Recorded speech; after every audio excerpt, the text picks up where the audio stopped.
وقنا عذاب القبر وقنا عذاب الحشر وقنا عذاب جهنم ربنا ظلمنا أنفسنا وإن لم تغفر لنا وترحمنا لنكونن من الخاسرين ربنا هب لنا من أزواجنا وذرياتنا قرة أعين واجعلنا للمتقين إماما یا اکرم الاکرمین ہمارے گناہوں کو معاف فرما، یا ارحم الراحمین ہماری غلطیوں کو درگزر فرما، یا ارحم الراحمین ہم نے دن کے اجالوں میں رات کی اندھیریوں میں جان کر بھول کر بہت ہی گناہ کر رکھے ہیں، یا کریم آقا ہمارے صغیرہ کبیرہ تمام گناہوں کو معاف فرما، یا اللہ ہمارے سیئات کو حسنات سے مبدل فرما، یا اللہ ہماری ذلت و رسوائی کو عزت سے مبدل فرما، یا اکرم الاکرمین اس مجلس کے اندر ہم نے جو قرآن کریم پڑھا یا سنا اس کا جیسا پڑھنے کا حق تھا یا سننے کا حق تھا وہ صحیح ہم سے ادا نہ ہو سکا، یا اللہ اس کے اندر جان کر بھول کر جو ہم سے کوتاہی ہوئی غلطی ہوئی تو سب کو جانتا ہے، یا اللہ ہماری تمام غلطیوں کو معاف فرما، یا اللہ ہماری تمام غلطیوں کو معاف فرما، یا اکرم الاکرمین تیرے در پر آ کر ہم پڑے ہوئے ہیں، یا اللہ تجھ سے مانگ رہے ہیں، اس مجلس کے اندر جوان بھی ہیں، بوڑھے بھی ہیں، بچے بھی ہیں، یا اللہ تیرے در کے علاوہ ہم کہیں نہیں جا سکتے، یا اللہ تیرے در کے علاوہ ہم نہیں جا سکتے، یا اللہ تمام مسلمانوں کے اوپر اپنا رحم فرما، کرم فرما، یا اللہ تمام مسلمانوں کی جان کی، مال کی، عزت کی، آبرو کی حفاظت فرما، یا اللہ آج فلسطین کے مسلمانوں کے اوپر ظالم بہت ظلم کر رہا ہے، یا اللہ نہتے مسلمانوں کے اوپر بہت ظلم کر رہا ہے صرف اس لیے کہ وہ تیرے نام لیوا ہے، یا اللہ صرف اس لیے کہ وہ تیرے نام لیوا ہے، یا اللہ فلسطین کے مسلمانوں کی، غزہ کے مسلمانوں کی حفاظت فرما، یا اللہ ظالموں کے ظلم سے ان کی حفاظت فرما، یا اللہ آج وہاں ہماری بہن بیٹیاں بیوہ ہو رہی ہیں، بچے یتیم ہو رہے ہیں صرف اس لیے کہ تیرے قرآن کے اوپر وہ عمل کرنے والے، تیرے قرآن کی باتوں کو ماننے والے، یا کریم آقا ہم امتحان کے لائق نہیں ہیں، یا اللہ وہ امتحان کے لائق نہیں ہے، یا اللہ بہت بڑا ہم کا امتحان ہو چکا ہے، یا اللہ ہم کے اوپر اپنی رحمت فرما، یا اللہ ان کے اوپر اپنی نصرت فرما، یا اللہ ہر طریقے سے ان کی حفاظت فرما، یا اللہ مسلمان جہاں بھی رہ رہا ہے، جہاں بھی رہ رہا ہے تو سب کے پریشانیوں کو جانتا ہے، یا اللہ تمام مسلمانوں کی پریشانیوں کو دور فرما، یا اللہ حرمین شرفین کی حفاظت فرما، یا اللہ مکے کی مدینے کی حفاظت فرما، یا اللہ ہمارے مدرسوں کی حفاظت فرما، یا اللہ ہماری مسجدوں کی حفاظت فرما، یا اللہ ہماری خانقاہوں کی حفاظت فرما، یا اللہ ہماری دینی جماعتوں کی حفاظت فرما، یا اکرم الاکرمین اس ملک کے اندر بھی امن و سکون عطا فرما، یا اللہ آگے الیکشن آ رہے ہیں، یا اللہ اس الیکشن کے اندر وہ حکومت ہمارے سروں کے اوپر مسلط فرما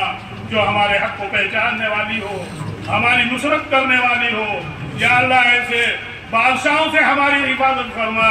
کہ جو ہم کو ترچھی نظروں سے، تیری نظروں سے دیکھنے والے ہوں، یا اللہ یا اکرم الاکرمین ہم تجھی سے مانگ سکتے ہیں، یا اللہ تیرے علاوہ ہمارا کوئی نہیں ہے، یا اللہ تو نہیں اگر ہم کو ٹکرا دیا پھر ہم کہاں جائیں گے، یا اللہ ہم کہاں جائیں گے، تیرے نبی کی امت میں ہیں، تیرے نبی کے نام لیوا ہیں، یا اکرم الاکرمین ہمارے گناہوں کے اوپر نظر نہ فرما، یا اللہ اپنی رحمت واسعہ کے اوپر نظر فرما کر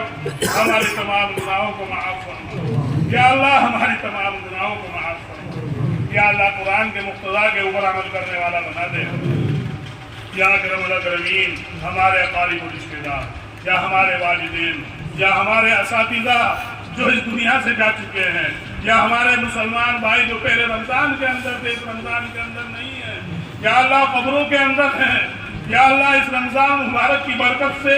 ان کی قبر کو نور سے منور فرما، یا اللہ نور سے منور فرما، یا اللہ ان کو دوزخ کے عذاب سے محفوظ فرما، یا اللہ ان کو جنت الفردوس میں اعلیٰ مقام نصیب فرما، یا اکرم الاکرمین اس مجلس کے اندر جو حضرات بیٹھے ہیں،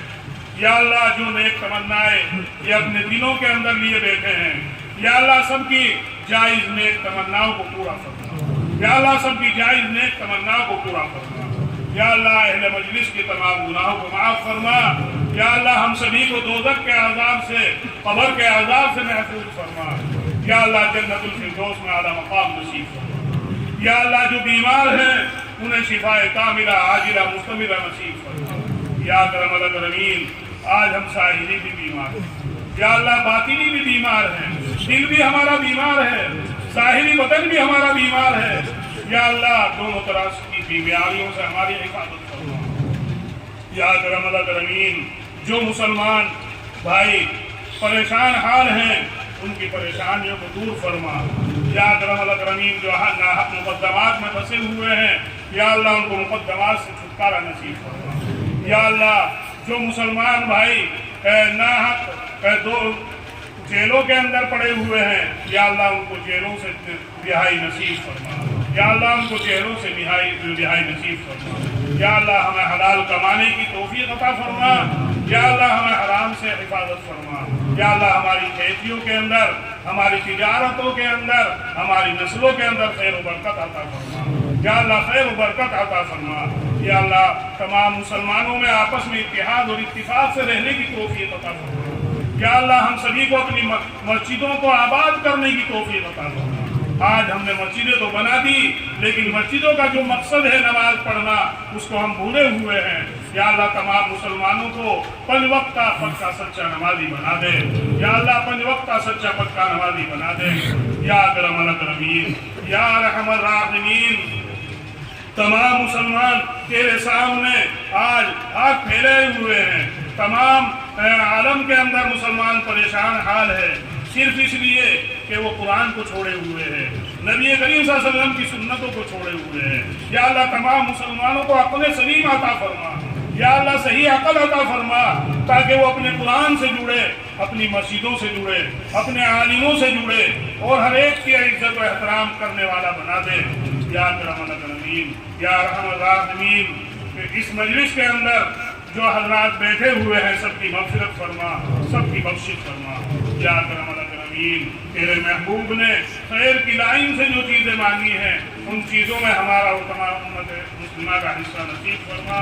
یا اللہ تیرے محبوب نے شر کی لائن سے جن جن چیزوں سے پناہ چاہی ہے یا اللہ ان چیزوں سے ہمیں اور تمام امت مسلمہ کو محفوظ فرما، یا اللہ جو دعائیں ہم نے مانگی یا ہم مانگنا بھول گئے ہیں اور وہ ہمارے حق میں صحیح اور درست ہیں، ان تمام دعاؤں کو محض اپنے فضل و کرم سے اور نبی کریم صلی اللہ علیہ وسلم کے صدقہ طفیل میں قبول فرما، یا اکرم الاکرمین جب تک ہم زندہ رہیں تو ایمان پر قائم فرما، یا اکرم الاکرمین جب کبھی واپسی ہو تو کلمے والی موت نصیب فرما، صلی اللہ تعالی علی خیر خلقہ محمد وآلہ وصحبہ اجمعین برحمتک یا ارحم الراحمین۔